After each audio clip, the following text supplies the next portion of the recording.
people use sites like Rotten Tomatoes, IMDb, and Metacritic makes me sick. It makes me want to spin a scooter into my shins.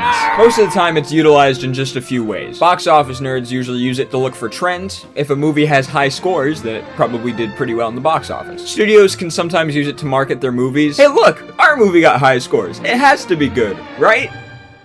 Right? But most people aren't using it for this kind of stuff. It's usually to decide if a movie's worth watching or not. That right there, ladies and gentlemen, is what I call stupid. Using a crowd score to decide if something you personally will like is dumb. And here's why. Imagine you're hungry. So hungry you could eat a horse. In fact, you could even eat an Amazon Basics easy install shower curtain tension rod, adjustable length 42 to 73 inches, nickel. You've got two options. Option 1, you go to a giant potluck with 1,000 strangers and hope for the best. And option 2, your best friend knows what you like and cooks that up for you. Now tell me, which one sounds better? If you picked option 1, you're stupid. You don't know these people. What if the food sucks? What if it's poisoned? Heck, there could even be a gun in there. Oh, but your friend?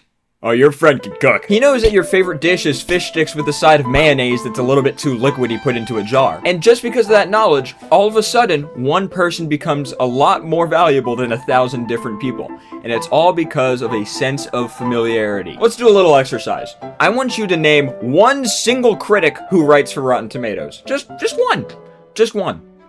Exactly. If you've read one of the blurbs on there, then yeah, you know somebody's opinion, but you don't know who gave that opinion. You don't know what they like, you don't know their taste, you don't know anything about them. The same guy who says Martin Scorsese is the best director to ever do it could also really have enjoyed Hotel Transylvania 3 Summer Vacation. And there's no way you would know unless you actually looked at his stuff. With a friend though, you do know them. You know their taste, you know what they like and dislike, and if you're really good friends, you know if their belly button goes in or out.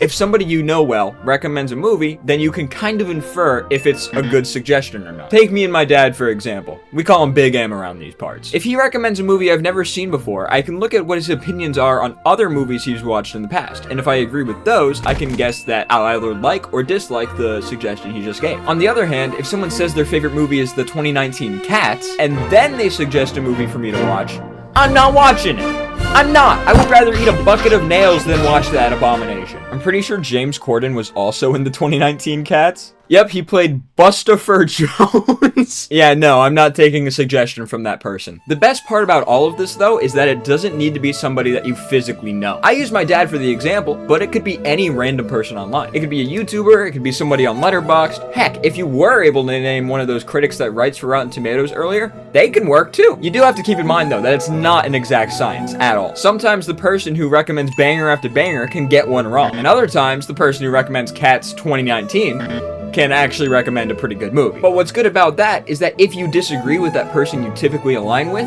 that's not a bad thing. If you agree on everything, that's kind of boring. Hey, thanks for bringing me the movies tonight. I really liked it. Yeah, anytime. Yeah, I really liked that one part where the thing happened. Yeah, me too. Disagreements tend to be much more exciting. Yeah, I did not like that one part where that thing happened.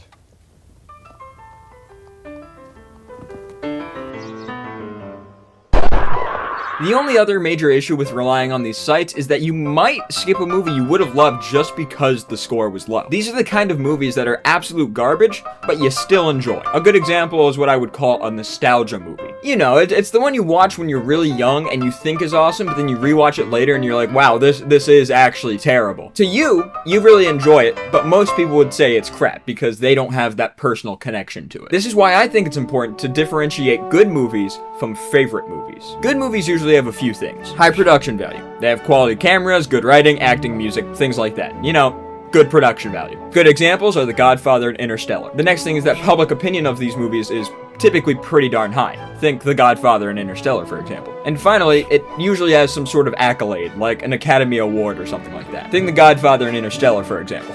Favorites, on the other hand, are much easier to deal with. All you have to ask is one simple question. Did you like it? If you watch a movie and you enjoy it, who cares what the score is? You liked it. Just because a bunch of strangers say a movie is good doesn't mean you have to like it. You can acknowledge that something is good without liking it yourself. If you're avoiding a movie just because the scores on it are low, then you're possibly robbing yourself of a good experience. Now, I do have to confess, I do have a movie that I love purely out of nostalgia. It's dumb, it's stupid, it's Pixels. It's an Adam Sandler movie where Josh Gad, the voice of Olaf, has sexual relations with Q*bert. I love this movie. It is so dumb. It's really funny to me, but also I think it just looks cool. It's retro video games. You can't go wrong there. The ratings on it though are terrible. Like, actually terrible. It makes Megamind 2 look like peak cinema. If I went based off the scores, I wouldn't have watched Pixels because the scores are bad. Therefore, it's a waste of time. No, I enjoyed it, even though the scores are bad. So with this profound wisdom I've given you today, you have a few options. You can start asking people you know for movie recommendations instead of basing what you watch off of a website named after a plant that can't decide if it's a fruit or a vegetable. You could ignore everything altogether, websites, people alike,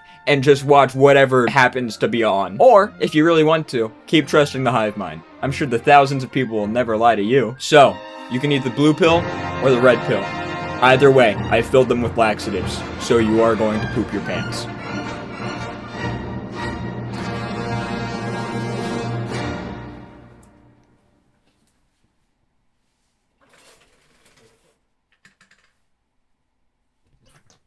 Look at this.